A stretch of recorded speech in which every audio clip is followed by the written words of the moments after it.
Without further ado, we start today's session. As today there are so many people joining who might have never joined before, we thought it might be a nice idea to introduce the Green Team again, just for you to get to know us and what we're doing today. So basically, the Green Team is a student initiative which was formed by Valentina and Vina, who unfortunately cannot join today. Last year, before the new cohort of 2021 started studying SRM. We're a student initiative who wants to encourage peer-to-peer learning. In the past months, we have done that by creating different talks and workshops for students to share their experiences and knowledges about different topics surrounding the big topic of sustainability. We want to empower each other and create meaningful connections in order to create a sustainable tomorrow together. So I already mentioned the previous sessions. So far, we already had 6 sessions. So we just have included 3 examples from our last sessions. All the speakers so far have been from our cohort of the Sustainable Resource Management Master, but we're happy to welcome also people from other master programs who might have some experience or knowledge in a different topic surrounding sustainability. So if you feel like you have something to share or you would be interested to giving a talk in the future, feel always free to reach out to us via our different social media channels, or you can also just write us an email. In the past, we have talked about different topics like the waste system in Munich, agriculture, or circular economy, for example. So what are we going to do today? First, after this short introduction, we have prepared a quick opening activity. And at the end of the session, we also have a recommendation for a video which targets the topic of today's presentation very well, which we would like to share with you. After that, our speaker of today is Carmen. She will talk about sustainability in the developing world and will try to answer the question if more is always better. In comparison to our previous sessions, today we only have prepared 1 talk because we thought it might be super interesting to get the opinions of all of you. That's why we continue with an open discussion round where we really would be interested to get your opinion and experiences on the topic. And to close things off, we have prepared another closing activity before you can start into your evening. So without further ado, I would like to use the time to start with the opening activity in case the screen sharing is working. Maybe you can, yeah, perfect. So as always, we start with a more icebreaker question. We would really like to know how you are feeling today. And maybe you can just use the chat function of Zoom to type things like fine, happy, or maybe you're stressed out after an exciting day. And it would be super interesting to know where are you all from. So you can find the chat at the bottom of the screen and just type in however you might be feeling today.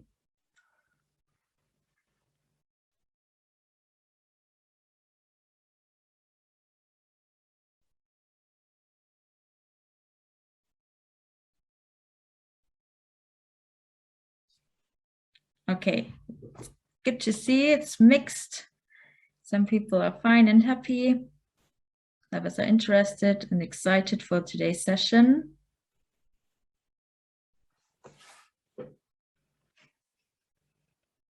Also super interesting that there are so many different nationalities present in today's session.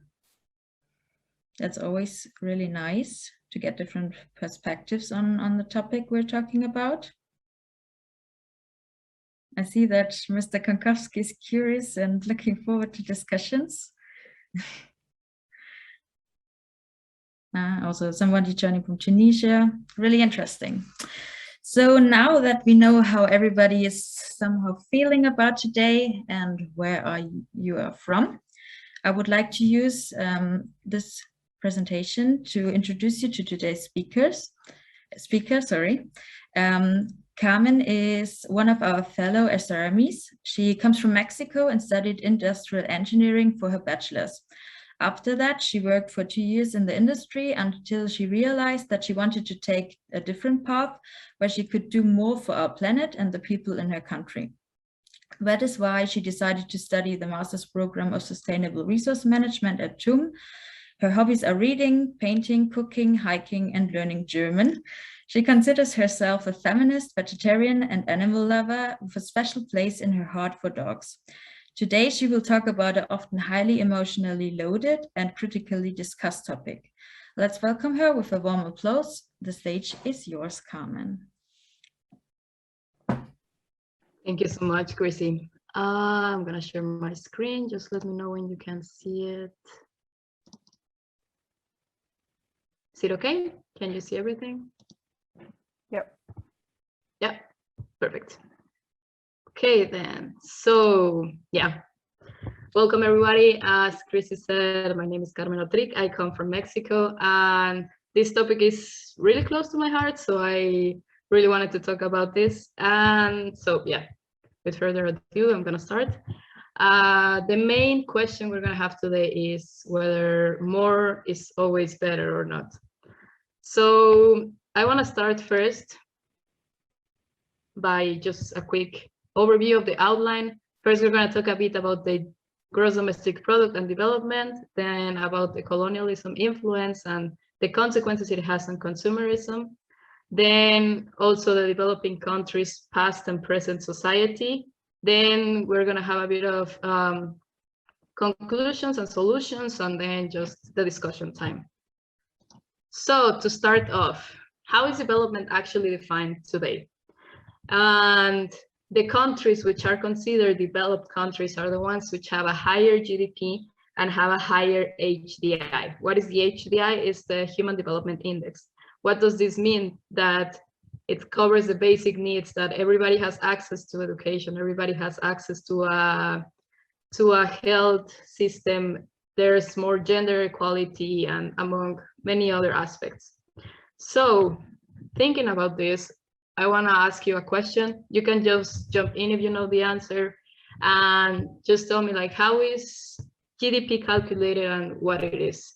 If you can share it, if not, doesn't matter, just if you know it. It can be in the chat or raise your voice or something.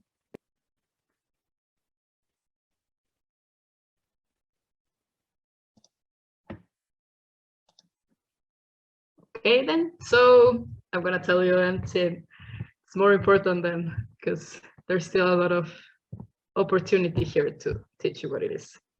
So to start off, just a quick overview about the formula of GDP. It's consumption plus investment plus government spending plus exports minus imports. Okay, this is very general, but I want you to look at this picture. So 70% of the gross domestic product comes from personal consumption. So going back to what I said before about how they consider a developed country, then a developed country is considered developed if it consumes more. So keep this in mind. We're gonna keep jumping to it during the presentation. So first, I want to talk about the correlation between the gross domestic product and the greenhouse gas emissions. We can see here, as you can see, in the countries which have a lower gross domestic product also have lowest per capita emissions. And when we go to the other side of the graph, for example, we can spot here some countries. We can spot the United States. We can spot here China. We can spot, so we can see how this relation is working. Here I chose 8 random countries, 4 which are considered developed and 4 which are considered developing. So here we can see the rise of emissions led by the United States. And even though the oldest developed countries already show a decline in emissions, they are still taking a way higher place than the developing countries.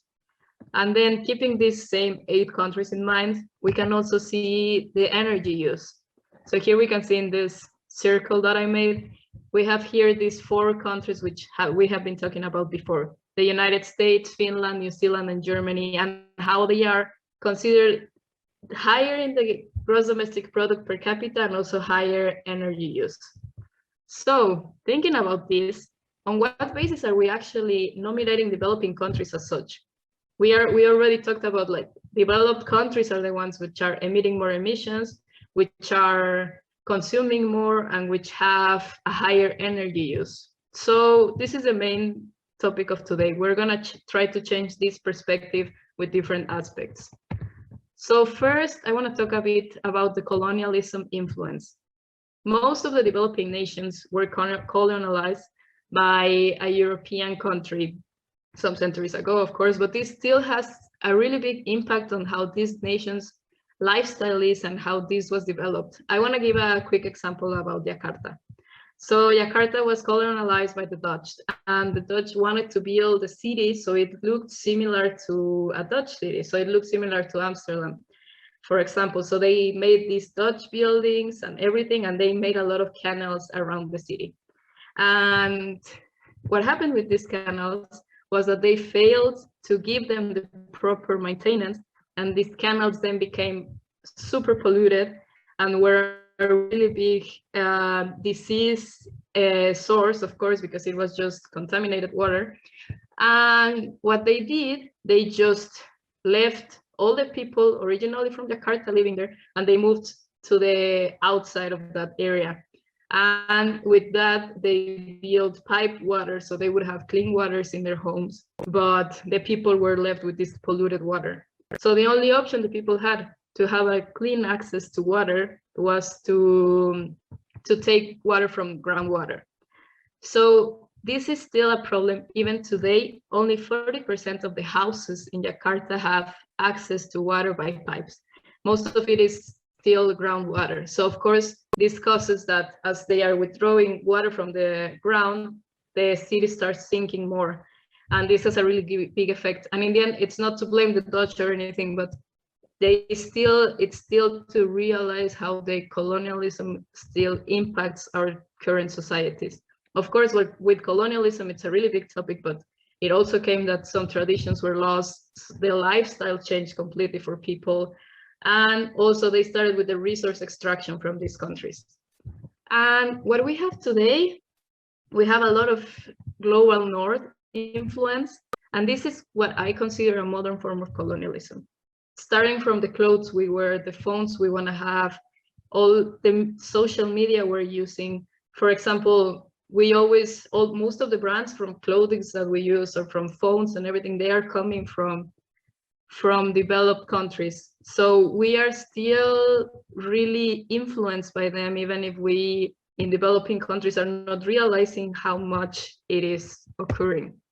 But why are we over-consuming, and why do we let ourselves still be influenced by this?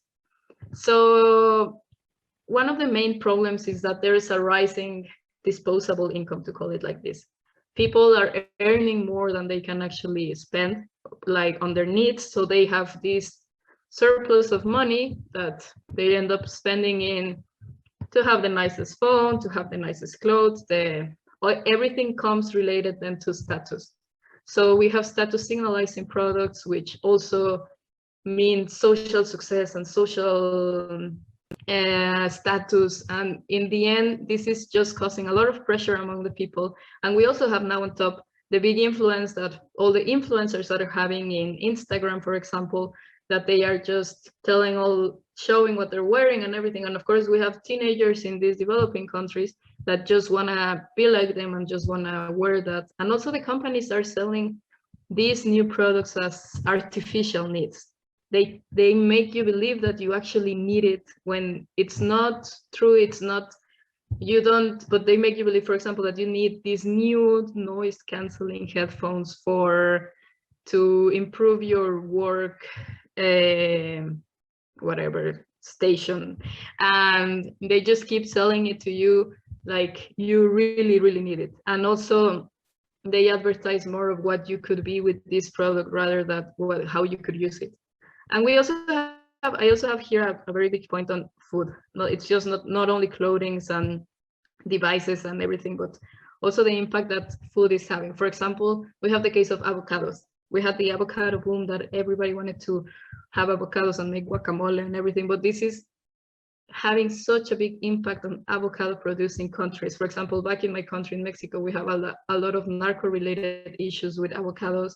In Chile, they have a lot of water issues related to the production of avocados.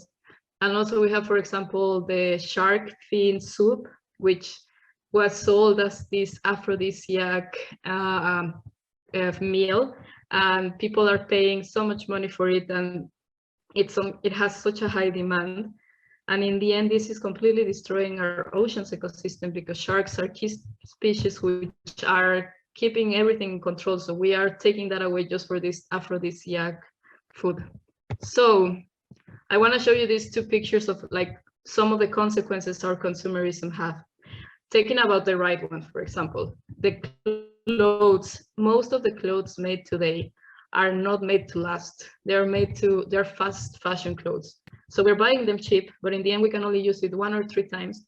And then we are throwing them away or giving them away. But even giving them away is not an option, because we were reading about a case from Bulgaria, for example, that they are using all these clothes that are donated, which they're not going to wear because they already know it's not lasting clothing, and they are using it for their heating system.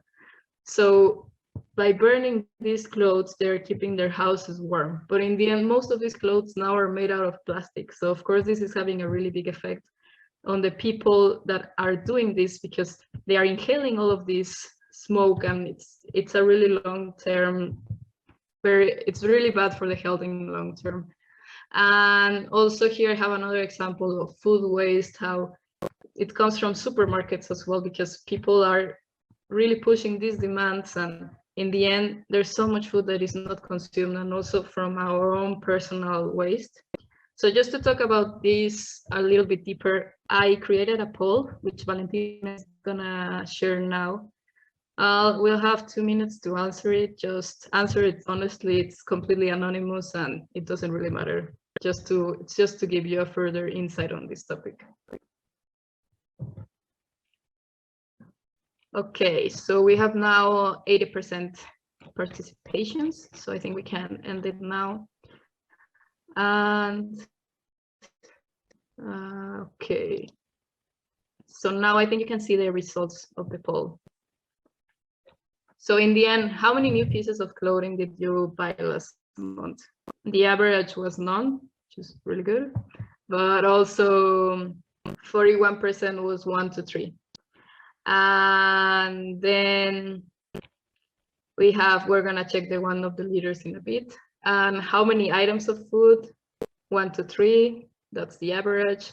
How many things don't you use? Half of my things, or 1 or 2 things. And the new electronic devices, mostly no, but there's also a lot of answers for yes.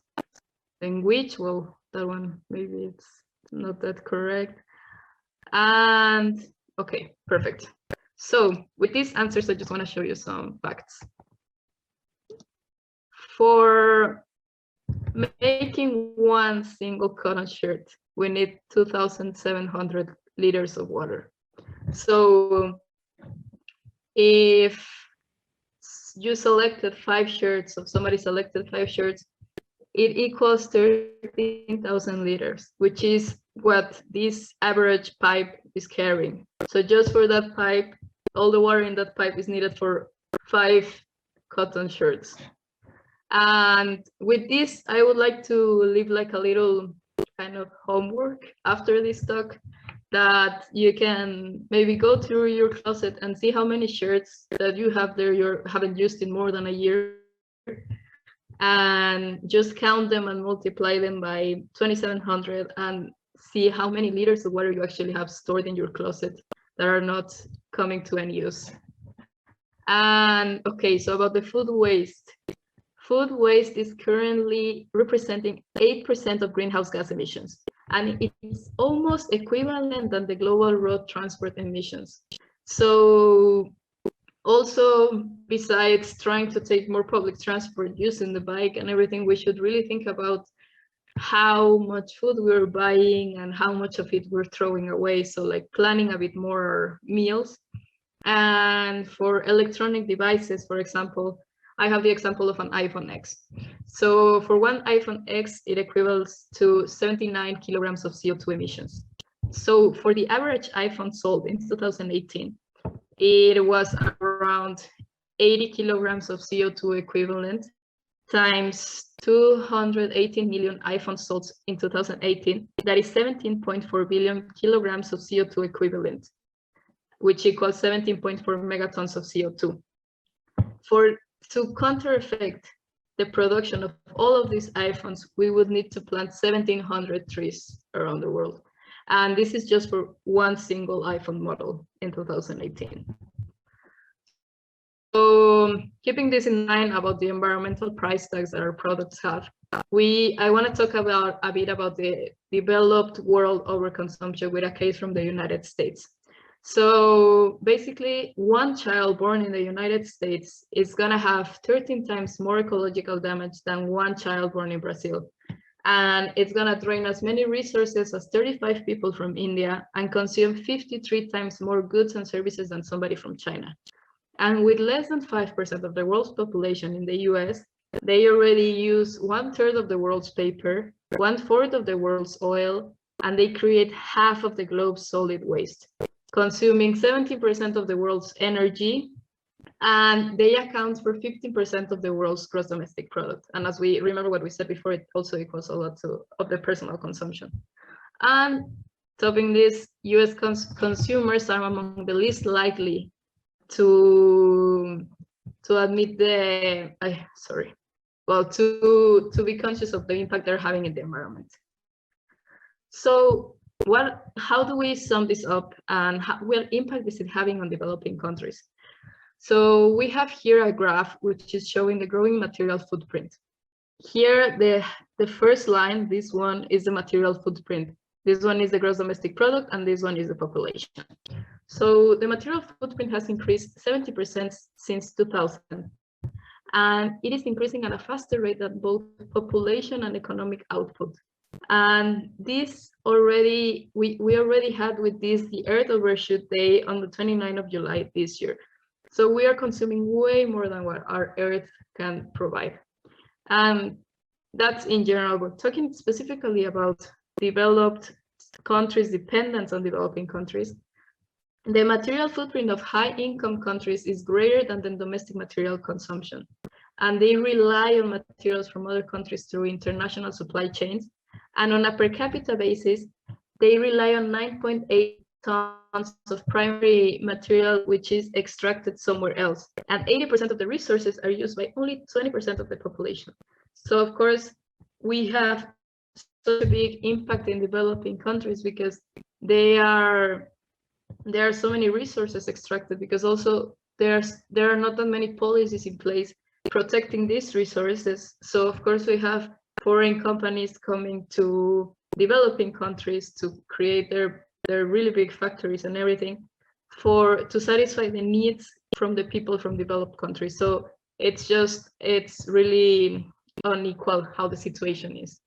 And basically humans think they own everything. We think in general that the Earth is ours and we can do whatever we want with the resources. This is of course changing so much, but there's still so many beliefs of this. And I want to jump here a bit more specifically to developing countries. I want to talk first about, we talked already about colonialism, but what was there before that and what can we learn from it? So first I want to talk about the ancient city of Caral in Peru. So this city was built with earthquake resistant buildings already, and they had aqueducts to distribute the water around the city. And also we have the Mayan society in this picture over here. So the Mayan society, they even had one of the gods they admired was Chac, which was the Mayan god of rain. And they built their cities always keeping in mind that water was, they were really harmonized with nature in general. So they really admired water, and it was even a symbol of power. And it has proven that when there were droughts around the world, and especially in the Mayan area, it was also a decline of the Mayan power. So we have, for example, the Tikal civilization, and they didn't have any water access around. So they created reservoirs so they could have access for the people. And then in Etna, they had rain for about 6 months. So they created cisterns that could capture the water from runoff, and they were able to capture 2 million cubic meters in total. And in Palenque, we had the opposite effect. We had rain all year round. So they created aqueducts, dams, channels, drains, everything so they could control the flooding. And also we have, probably most of you know about Angkor Wat, and they had this reservoir that could hold 48 million cubic meters. And also I want to talk about a bit more specific about this last example. It's the civilization of Mohenjo-Daro and Harappa. I hope I'm pronouncing that right. And it was built around the Indus River. And they also had a really high place for water, and they also thought that a civilization without water could not thrive. But talking a bit more present about this civilization, we have now India and how they are so related to nature and so in harmony. For example, cows are sacred, so they, for example, don't eat red meat, which is one of the most polluting things in the world. And they have so many sacred trees, and they have also, in general, in developing countries, not just in India, but also what they all have really high poverty rates. And poverty has proven to have most of the poor people live in a very sustainable way, because of course they take care way more from the resources. They don't take them for granted, and they are really in harmony with this.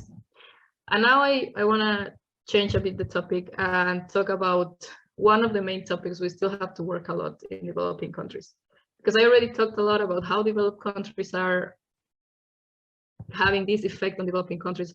But what are we still doing that we are not achieving a higher HDI, which was the Human Development Index? So I want to talk about a topic which is really important for me.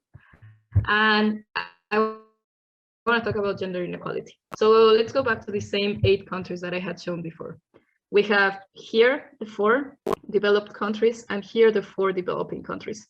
So of course now the graphs shifted, and we have a way higher gender inequality in the developing countries than in the developed countries. Also, most of the societies in these countries are patriarchal societies, so women don't really have a strong role in society. They are just basically staying home, taking care of the children. They can never really develop and have their own life and everything. So I want to talk about women empowerment and the importance of it for development. So one of the bases of human empowerment is education.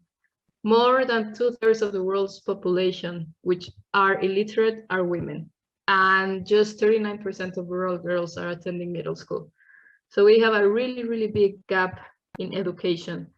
And even if we manage to educate all the women, we also have to give them opportunities so they can develop this education. And that's also the importance of giving them jobs that they can achieve and creating opportunities for them to have their own professional development. And I want to illustrate this with a really nice example from a bank called Grameen Bank. They started the project in Bangladesh already 20 years ago.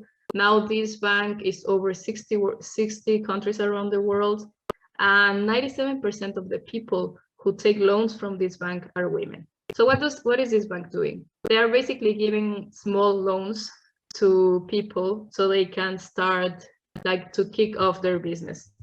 And this has had really positive outcomes in Bangladesh. For example, there was this woman that used to make clothes in her house and then sell them to her neighbors. And with this, she was able to buy 2 new machines and hire 2 girls to work with her. And now she has a really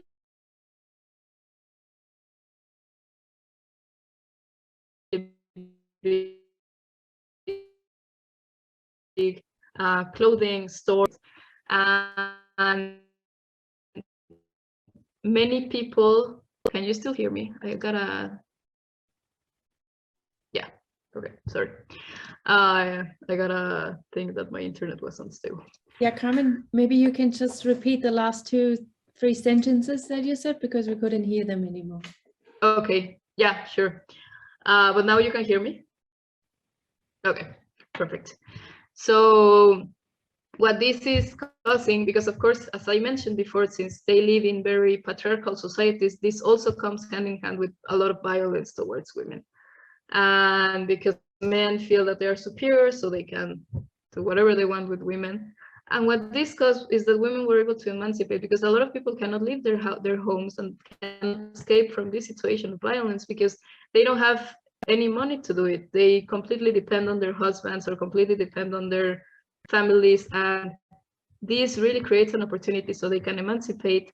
And then also this way we can reduce the violence indexes. And also this has proven that women get more involved in social aspects and increased mobility, and this also has a really big impact for the children because it has reduced child mortality, and more girls are attending school because women are now also planning their families. They have access to anticonceptives, and they have access to sexual education. They have access to all the things that can help to be able to actually think about how many kids you want to have and not just do it as you have to. So, for example, in Bangladesh, before this project was implemented, every family had around 5 to 7 kids, and now they have around 2 to 3. So this has a really good impact, and it's also a really good impact in sustainability because it's one of the main things is that we have too many people for like not enough resources. So it has a really big impact. And this is just one of the things around the Human Development Index. There are so many things we could talk about. We also have a lot of corruption. We have health systems, we have everything. I just chose this topic because it's really close to my heart, but there are so many things that we can also keep talking about in the discussion of how we can really improve the quality of life in developing countries. And so basically all of how I talked about how can we solve it or how can we narrow it down and actually try to find a solution. These are really general solutions, and some have not even been yet proven successful. So far, for example, we have eco-socialism, that it's basically socialism with green politics, anti-globalization and ecology all kind of mixed together. And we had this example in Bolivia. So Evo Morales tried to implement this. Of course, we know how it ended, and it ended up backfiring. But what he did was that he increased opportunities for its people and education and healthcare and everything through the fossil fuel income. So, but in the end, it's not that sustainable because you're still relying on the fossil fuels to increase this Human Development Index. So we also have the option of degrowth, which can be applied for developed countries already, that they actually function on real needs, not just on these artificial needs that we were talking about. And it's basically reducing, a way of saying it is like reducing the society's metabolism, or how much you want to consume and how fast you have to have everything, and like to actually create a more mindful society of what everybody's consuming. And of course, to have an economy based on need.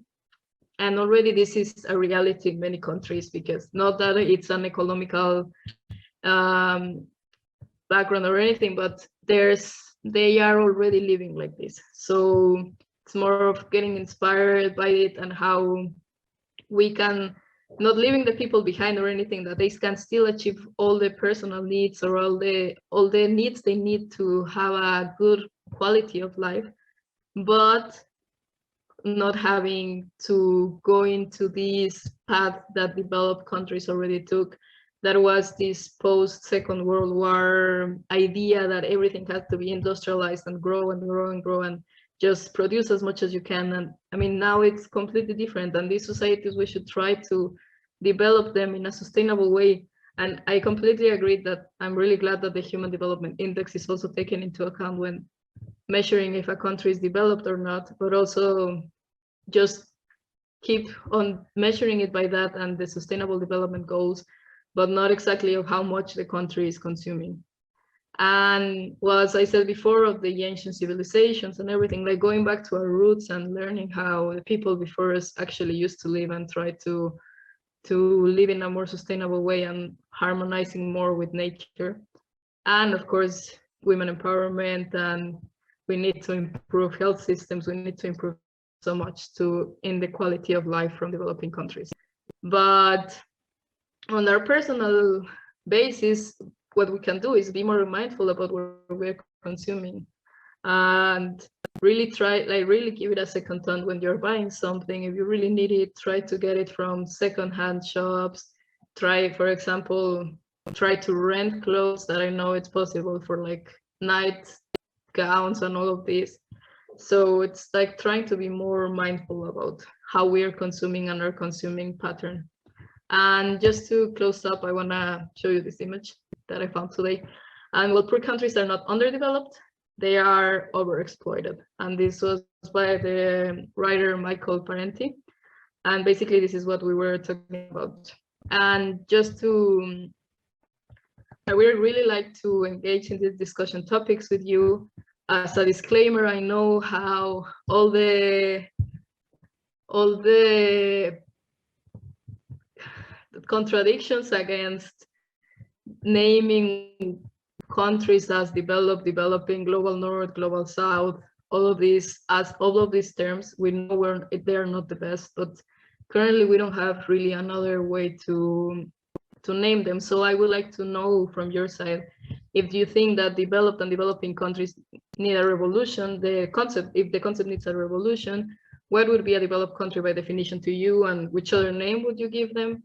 And also, how can sustainability be a tool for improving life quality of people in these developing nations? And if you have any personal experience surrounding the topic. So yeah, with this, I would like to invite you all to the discussion, and I hope you enjoyed the talk so far.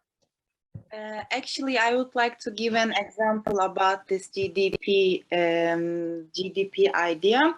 So actually, we have a positive example in the world, the country called Bhutan. Can you hear my voice, by the way? Yeah, now we can hear you. Before it was a bit, but now it's perfect. Yes, okay, super.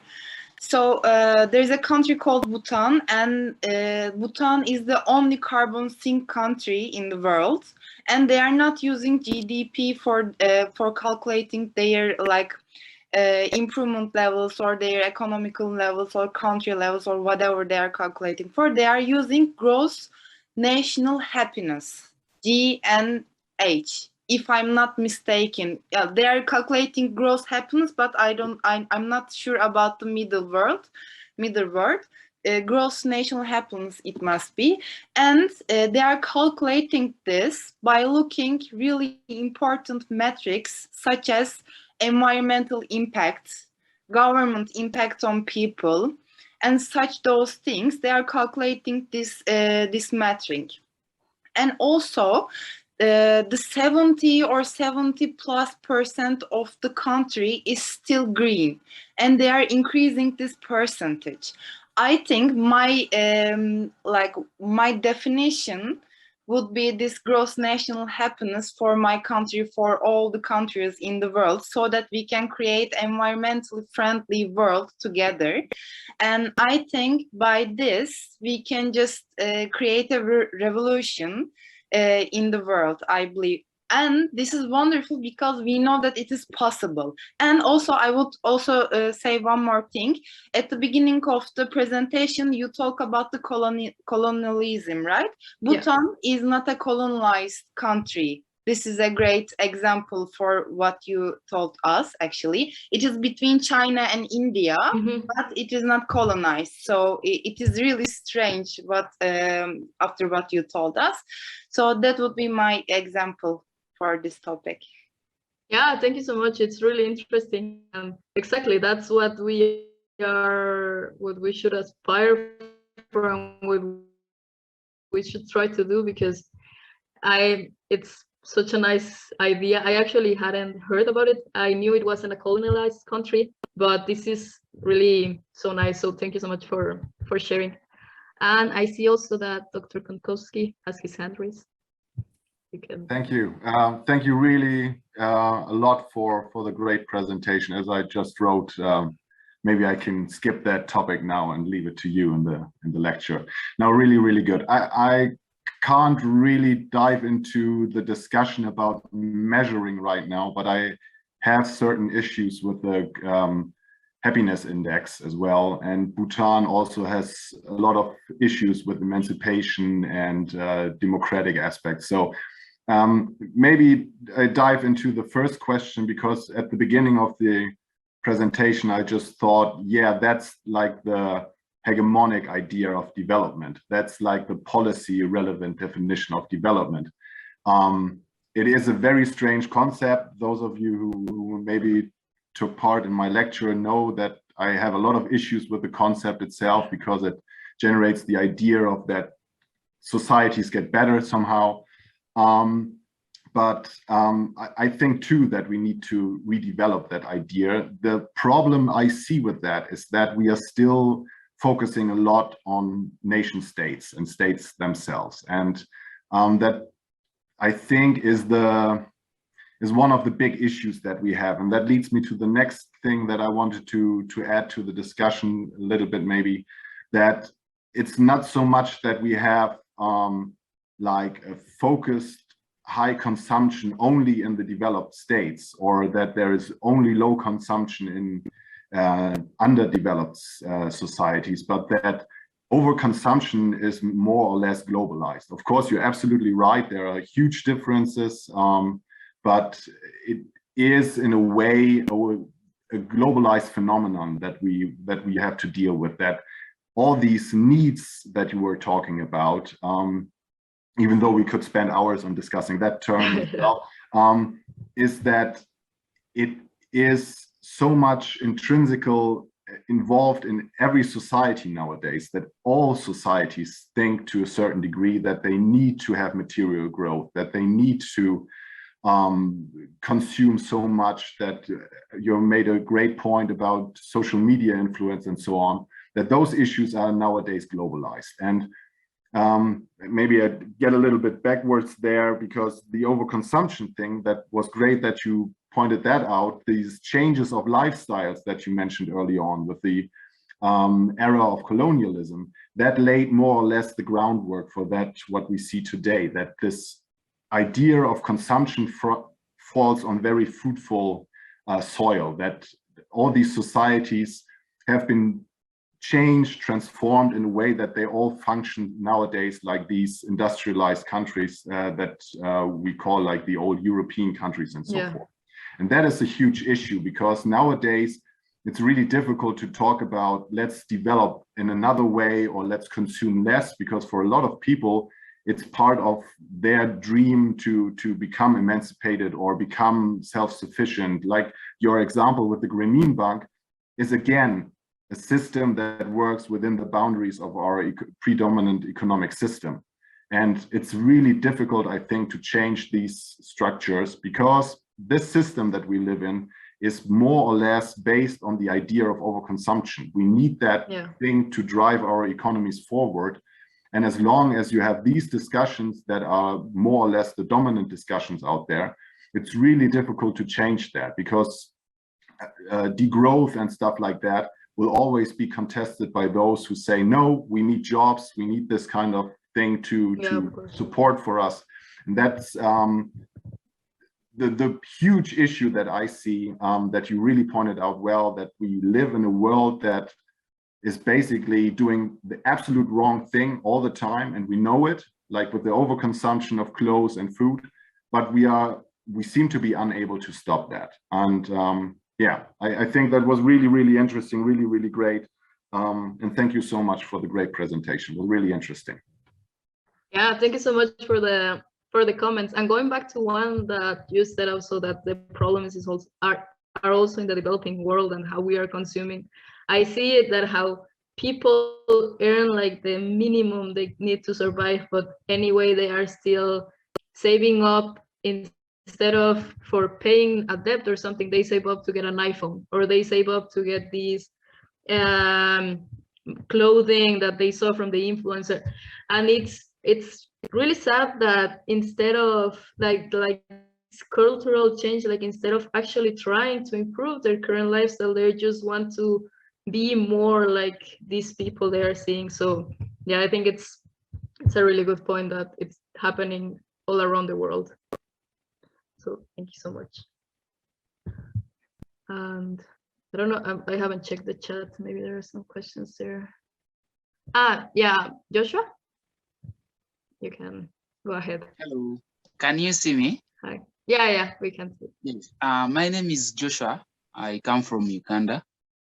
Actually, I'm very interested in this topic of sustainability and how it can be used as a tool. I will talk on the side of women and their integration into being leaders. Can you hear me? Yeah, we can. Yeah, so in developing countries, sustainability is not really understood. And mostly developing countries think they will take the same route as developed countries to get the same kind of mileage, whereby they want to change the quality of life, maybe by using a coal.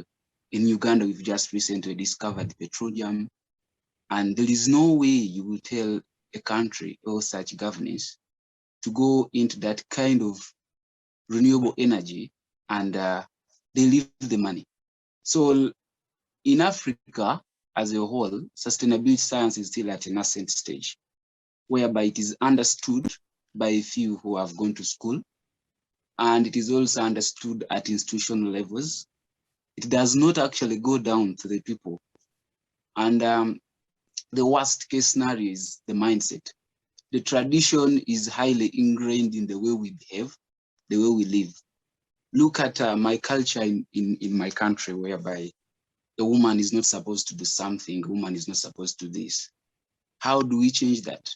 So we need people, young people, all scholars, to come up with frameworks that can really change the policy of how we should maybe bring up programs that are all inclusive, and also change the mindset of us men who really feel that when they take this away from us, we lose so much.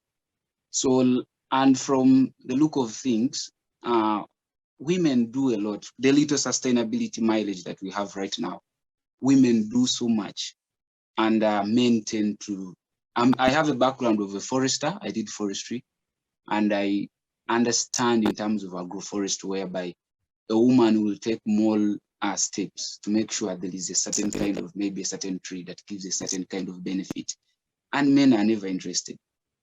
So as I conclude, this is my first time to join this. I expect to learn more from this, and I'm always available for this. I'm joining TOOM for Sustainability Resource Management, and I'm excited. Thank you.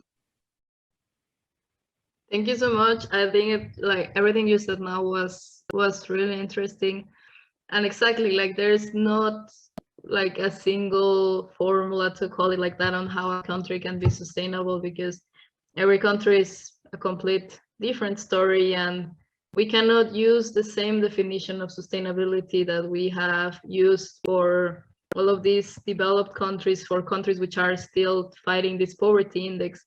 Because of course, for example, we have this big problem with meat production, and of course going vegan is such a big solution and everything, but you cannot tell people in these countries like, okay, now you can, like, what you have to do is go vegan and stop I don't know, using single-use plastics, when they barely have enough to get anything of food, and they don't have any real access to other options. For example, there was this law in Mexico that was gonna pass about disposable plastics, and among those disposable plastics, they included pads and tampons.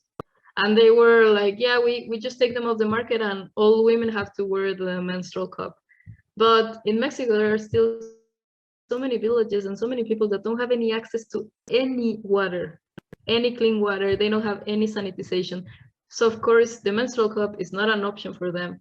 And they cannot, all these decisions that you said, like, they take into consideration just like the people living in the cities or like the urban lifestyle, but there's so much more beyond it, and also the role of women and how they are going to be more affected by all these solutions. It's often overlooked. So yeah, I thank you so much for your input, and I hope you have a nice time at home as well. Yeah, Sophia. Hello, I'm Sophia and I'm studying political science at TUM.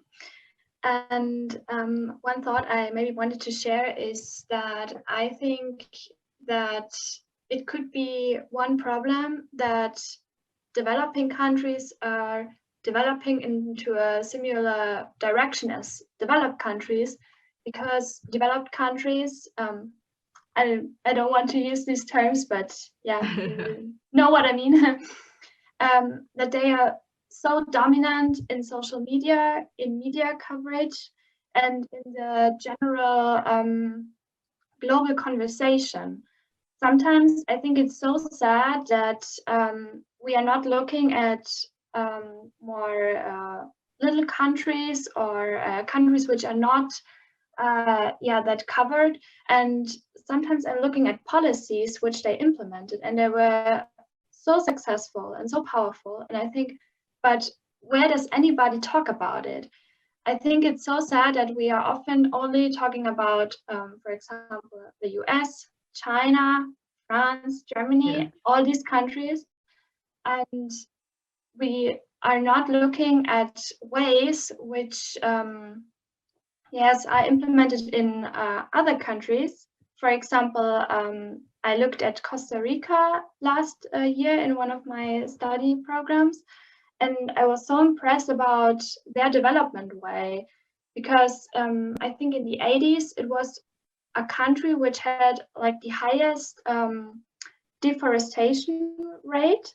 Yeah. But they implemented really powerful policies so that they now have like a 50% coverage of rainforest again in their country.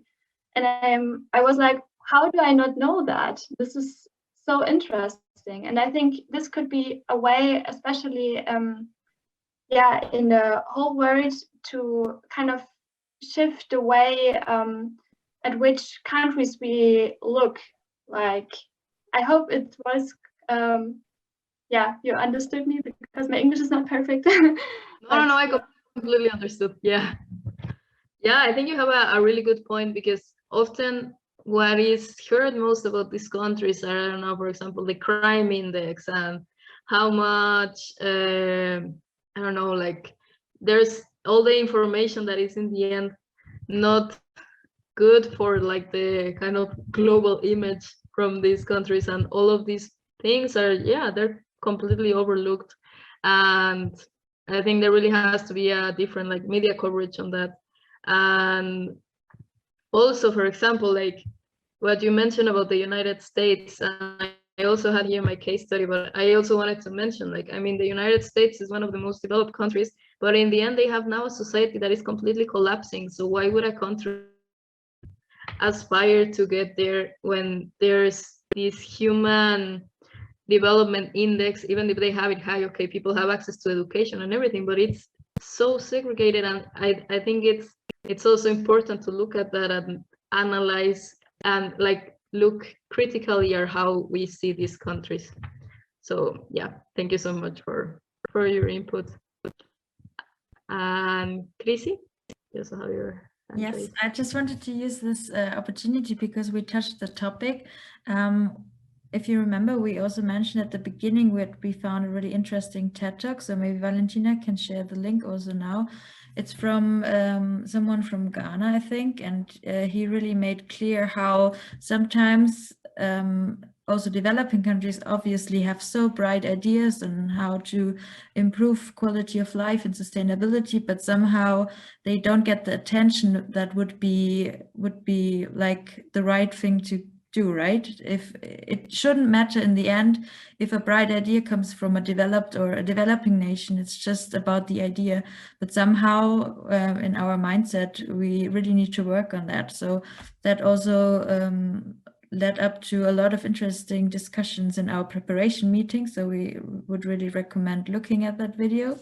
And also one point, I mean, I come from Germany, and especially during our current election, the climate issue is like a really big topic. And I feel like we as Germany, as a developed nation, we always think that we can solve the issues of the past with more technology and, you know, but somehow if we look back, where did all this technology bring us to? And I'm often wondering, is this really the right thing to do? Of course, technologies can improve a lot, but often I feel we just think about the first step, but we don't have in mind, for example, where does the waste of that technology go to? How do we get the energy for that? And like, what impact does that maybe have on other countries? So I think that's also something we as developed nations, if you want to call it that, really need to have in mind and maybe rethink. Yeah, for sure. You have a really good point, because, for example, all this shift to electrical cars, I mean, yeah, your car is electric, but where is the electricity where you're charging it is probably fueled by fossil fuels. So it's also looking at the whole circle, not just like, okay, now I have my electric car, like I can wash off my hands for this topic.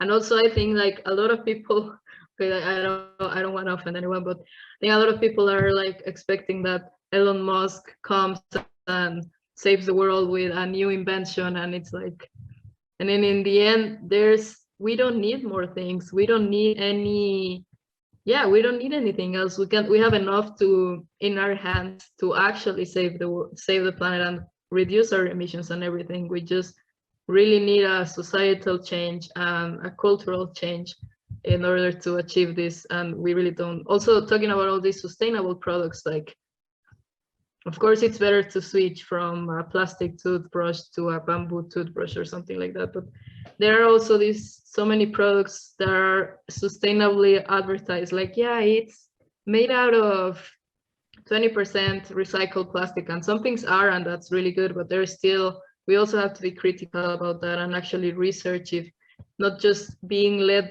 by that, because now that's also a really big marketing technique, like just saying like, yeah, it's really sustainable and you should get it because then you are saving the planet. It's like, yeah, but what's behind it? Like, I don't know. I think it's also, you have a really good point on like, we just want to create more and get this magical device that is gonna absorb all the emissions we have created. And it's like, it's not in that way, and that's not feasible at all. So thank you. And I see okay, I think now 2 more hands raised. Gayatri, I hope I'm pronouncing your name right. If not, please correct me.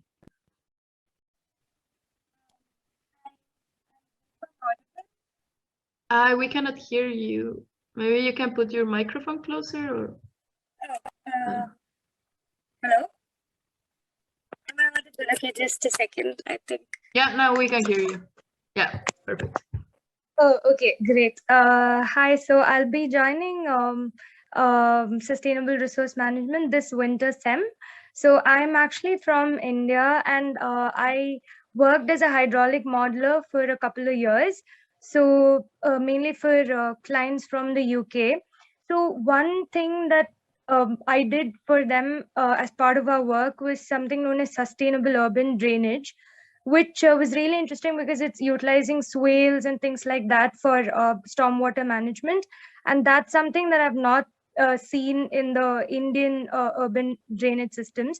So, I mean, one thing that I always felt is, I mean, in a country like India, I'm saying India because I'm from India. And again, I don't want to conform to terms like developed or developing, but space is something that's, I mean, space is a huge constraint in a country like India. So sometimes when it comes to sustainability, it seems to be a little bit of a luxury and also expensive.